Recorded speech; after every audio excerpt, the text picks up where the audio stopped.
सुंदरी वापस आ गई। Washing machine नजर नहीं आ रही।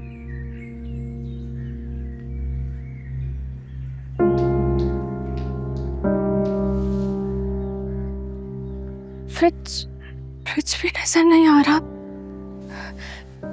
टीवी भी नहीं है।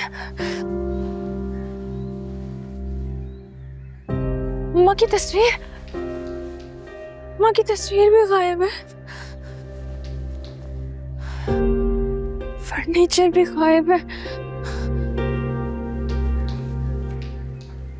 अंदर सब कुछ गायब है। अम्मा की तस्वीर भी नहीं है। रमजान चाचा से पूछते हैं, चले आए।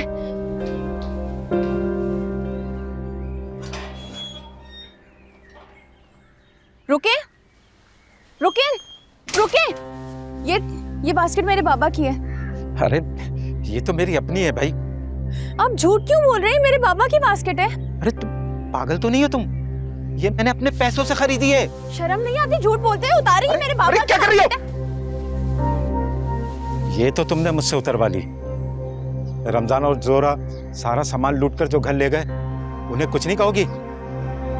अरे वो मेरा आखिर दोस्त था। क्या इस बास्केट पे मेरा इतना भी हक नहीं है?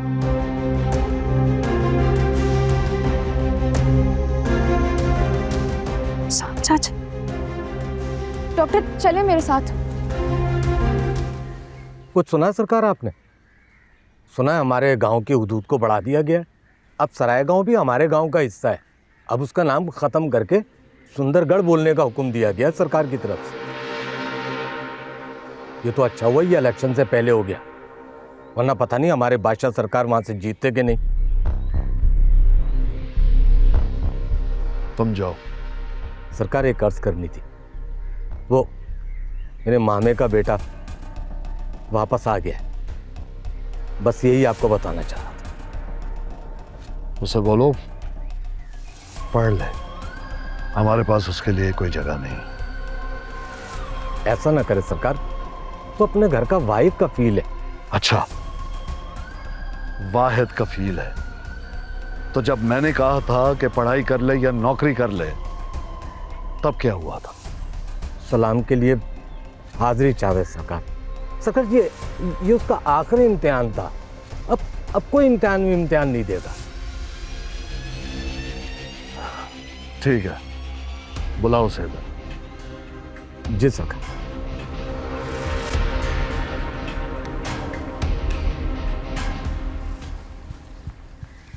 सलाम सरकार। चल ठीक है, पीछे हट, खड़ा हुआ। हाँ, तू क्या समझता है? तू पढ़ाई करके हमारी बराबरी करेगा? बिल्कुल नहीं सरकार। अच्छा, हमारे खाते में लिखा हिसाब किताब, नफा नुकसान जानकर उसे दुरुस्त करेगा तू? और क्या करेगा इतना पढ़कर? तेरे पुरखों ने कौन सी जायदाद छोड़ी है जिस पर तू जाकर हुक्मरानी करेगा? इधर ही मरना है तुमने हमारे पैरों की धूल बनकर। आंख नीचे कर, अपनी औकात से बाहर ना निकल। सरकार, मेरे बाप की वसीयत थी कि मैं पढ़ूं और सरकारी नौकर बनूं। सुना तूने? तू इसकी वकालत कर रहा है?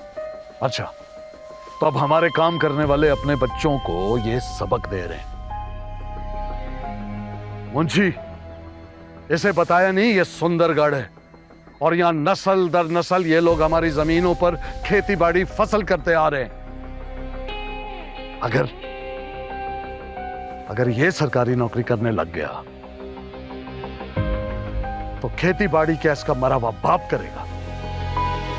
ये खुद करेगा। अब ये पढ़ाई वढ़ाई कुछ नहीं करेगा। मैं जमानत देता हूं इस बात की। देख लो मुंशी, तुम्हारे होते हुए ये सब कुछ हो रहा है। हेलो, चलो चल जाओ, दफा हो यहां से, निकल। ये क्या हो रहा है यहां सुंदरगढ़ में? ताबेदारी करेगा तो ठीक है, वरना सरकशी करने वालों का सर कलम करना हमें आता है, और ये बात तुम अच्छी तरह जानते हो। सरकार, इसकी नौबत नहीं आएगी।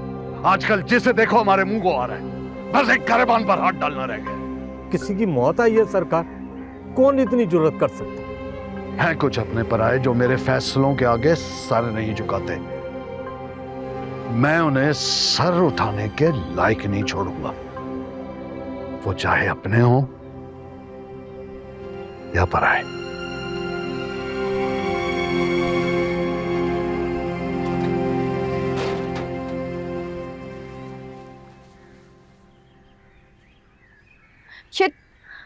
ये तो हमारे कपड़े धोने की मशीन है। तो तुमने ही तो कहा था सुंदरी रमजान भाई से कि मेरा सामान तुम लोग ले लो। नहीं, मैंने ऐसा कुछ नहीं कहा था। ये तो बहुत बुरा किया रमजान भाई ने, सुंदरी का सारा सामान लूट लिया। ये तुम क्या हर वक्त हमारी दीवार पर टंग जाती हो हैं? हम जाने सुंदरी जाने क्या सही है क्या गलत है। हाँ, और सुंदरी तुम्हें मालूम है तुम्हारी और तुम्हारे बाबा की किताबें इन्हीं के बेटे ने बेची हैं 3 डब्बे वाले को। फिर मेरे बाबा की किताब, मेरी किताबें? हाँ, और तो और तुम्हारी माँ की तस्वीर भी नहीं छोड़ी, वो तक बेच डाली इनके बेटे ने वजन बराबर करने के लिए। आई बड़ी हमसे लड़ने वाली। सोच भी नहीं सकती थी कि आप लोग यूं करेंगे हमारे साथ। मैं आपको क्या समझती थी और आप लोग क्या निकले। हमें क्या पता था कि तुम वापस आ जाओगी। हमने तो अपने आशिक भाई की निशानी समझकर अपने पास रख लिया सामान, और मैंने तो सिर्फ बिजली का सामान उठाया था। कमरे का फर्नीचर तो वो सामने सब्जी वाला ले गया। टेबल और कुर्सियाँ तीनों भाई ले गए, और आप आ गई हमसे लड़ने के लिए। आप लोग इंसान नहीं, लालची गवार हैं। ऐसा कौन करता है कि किसी के घर का सामान उठाकर ले जाए? पड़ोसी तो अपनों से बढ़कर ख्याल रखते हैं। आप लोग तो चोरों से भी बदतर निकले। शर्म आनी चाहिए आप लोगों को। मेरे बाप का कफन भी मैला नहीं हुआ। मैं दरबदर हो गई, बजाय इसके कि मेरा हाल पूछने आए, मेरी मदद को आए। आप लोगों ने तो हमारा सामान ही लूट लिया। और आप वहां खड़े क्या देख रहे हैं? आए मेरे साथ मशीन उठवाएं।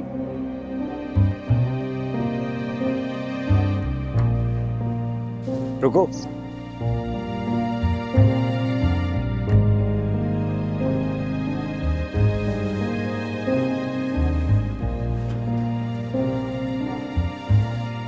ये रख के जल्दी वापस आना। फ्रिज वगैरह भी यहीं से उठाना है। मर गए।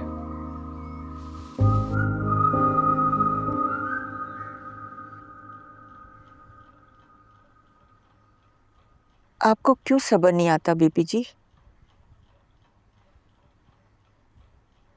जो लोग जिंदगी से निकाल दिए जाए ना, उन्हें रो धोकर भुला देना चाहिए। भला किस्मत से भी कोई लड़ा है क्या? इंसान की ज्यादतियों का इल्जाम किस्मत को क्यों धर रही हैं?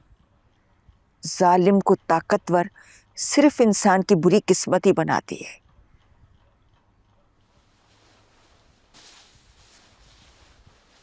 जी मैं अंदर आ जाऊं? लाजो आई है खाना लेकर, बुला लो उसे। बुलाया? आ जाए लाजो।